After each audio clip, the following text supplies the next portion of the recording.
விளையாட்டு கழகங்கள், சில டூர்னமெண்ட்டுகள், சில போட்டி நிகழ்ச்சிகள், விளையாட்டுகள் நடத்துவார்கள். நல்ல விஷயம். வாலிபர்களை ஒன்று சேர்த்து நடத்துவது நல்ல விஷயம். மார்க்க விரோத செயற்பாடுகள் இல்லாத வரைக்கும் அது மார்க்கம் அனுமதிக்கிற ஆரோக்கியமான விஷயம். ஆனால் சில நேரம் முஹர் தொழுகைக்கு பிறகு பகல் 2 மணிக்கு ஆரம்பிக்கிற விளையாட்டு மகரிபு வரைக்கும் நடக்கும். இடையிலே அசர் தொழுகை பாழாய் போகும்.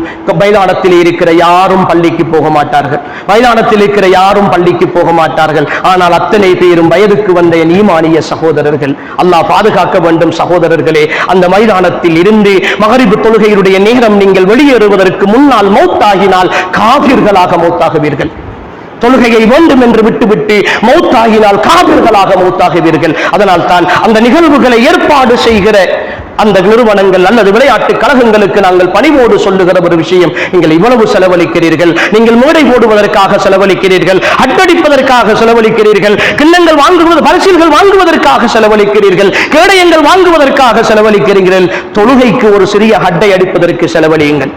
ஒரு 2-3000 ரூபாய் செலவழியுங்கள். 2 பாய்களை கொண்டு போய் போடுங்கள். ஒரு சின்ன பந்தலை போடுங்கள். ஒவ்வொரு அணியும் அவர்களுடைய விளையாட்டு முடிந்ததற்கு பிறகு யாராவது ஒருவரின் மூலமாக ஜமாஅத்தாக மைதானத்தில் தொழட்டும். பள்ளிக்குத்தான் வர முடியாவிட்டால் மைதானத்திலேனும் அவர்கள் தொழுகையை நிறைவேற்றட்டும். இந்த பூமி முழுக்க எங்களுக்கு பள்ளி வாசல் தான். எந்த இடத்தில் கிடைக்கிறதோ நாங்கள் அந்த தொழுகையை நிறைவேற்றியாக வேண்டும். எனவே அந்த ஏற்பாட்டை அல்லாஹ்வுக்காக செய்யுங்கள். சில நேரம் பாடசாலைகள் அல்லது சமூக நிறுவனங்களுடைய பங்கன்கள், விழாக்கள் சில நேரம் நடக்கும். 3 மணி 2 மணிக்கு ஆரம்பமாகும். முடிகிற பொழுது மகரிபுடைய நேரமாகும். சில குர்ஆன் மதரசாக்கள், மார்க்க கல்வி நிலையங்களுடைய நிலைமையும் அப்படித்தான் இருக்கிறது. கெஸ்டாக வந்தவர்களும், பார்ப்பதற்கு வந்தவர்களும், பெற்றோர்களும், நிகழ்ச்சியில் கலந்து கொள்ள வந்தவர்களும் 5-6 மணி வரைக்கும் அங்கு உட்கார்ந்து இருப்பார்கள். அசர் தொழுகைக்கு ஒரு இஸ்லாம் இருக்கிறது. பாங்கு சொன்னால் மட்டும் கொஞ்சம் சத்தத்தை நிப்பாட்டுகிற இஸ்லாம், அதை மட்டும் தான் ஒட்டி கொண்டிருக்கிறோம். அன்புக்குரியவர்களே, இல்லை, பாங்கு சொன்னால் நிகழ்ச்சியை நிப்பாட்டுங்கள், பாங்கு சொன்னால் நிகழ்ச்சியை நிப்பாட்டுங்கள். அல்லாஹ்வுக்காக நீங்கள் கொடுக்கிற அந்த 10 நிமிடத்தால் எதுவும் குறைந்து விட போவதில்லை. நிப்பாட்டுங்கள். தொழுகைக்கு நேரம் கொடுங்கள். தொழுகை முடிந்ததற்கு பிறகுதான் அடுத்த நிகழ்ச்சி ஆரம்பமாகும் என்று அறிவியுங்கள்.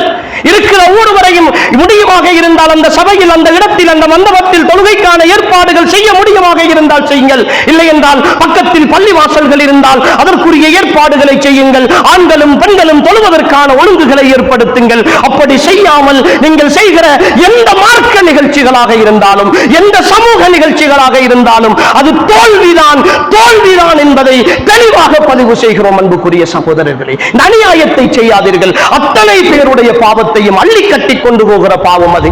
நிகழ்ச்சி ஏற்பாட்டாளர்கள் புரிந்து கொள்ளுங்கள். உங்களால் ஒரு 10 பேர் தொழுகையை விடுவார்களாக இருந்தால், உங்களால் ஒரு 50 பேருடைய தொழுகை வீணாகுமாக இருந்தால், அத்தனை பேருடைய பாவத்தையும் நீங்கள் எல்லோரும் தான் அள்ளி கட்ட வேண்டும்.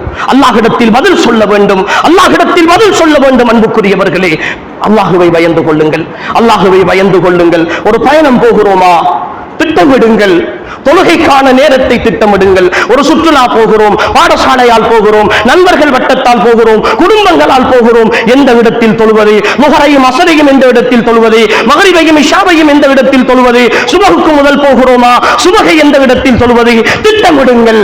திட்டமிட்டு போங்கள். அல்லாஹ்வுக்காக சொல்லுகிறோம், தொழுகையை விட்டு விடாதீர்கள். கடையிலே இருக்கிறீர்களா, பள்ளி வாசலுக்கு வர நேரம் இல்லையா, கடையிலே இருக்கிற பிள்ளைகளை சேர்த்து கடைக்குள்ளே ஒரு ஏற்பாட்டை செய்யுங்கள். தூரத்து ஊரிலே, வெளியூரிலே இருக்கிறீர்களா, பள்ளி வாசல்கள் இல்லையா, உங்களுடைய இடத்திலே ஒரு ஏற்பாட்டை செய்யுங்கள். நீங்கள் தொழுவதற்கான ஏற்பாட்டை செய்யுங்கள். எந்த காரணத்தை கொண்டும் தொழுகையை விட்டு விடாதீர்கள்.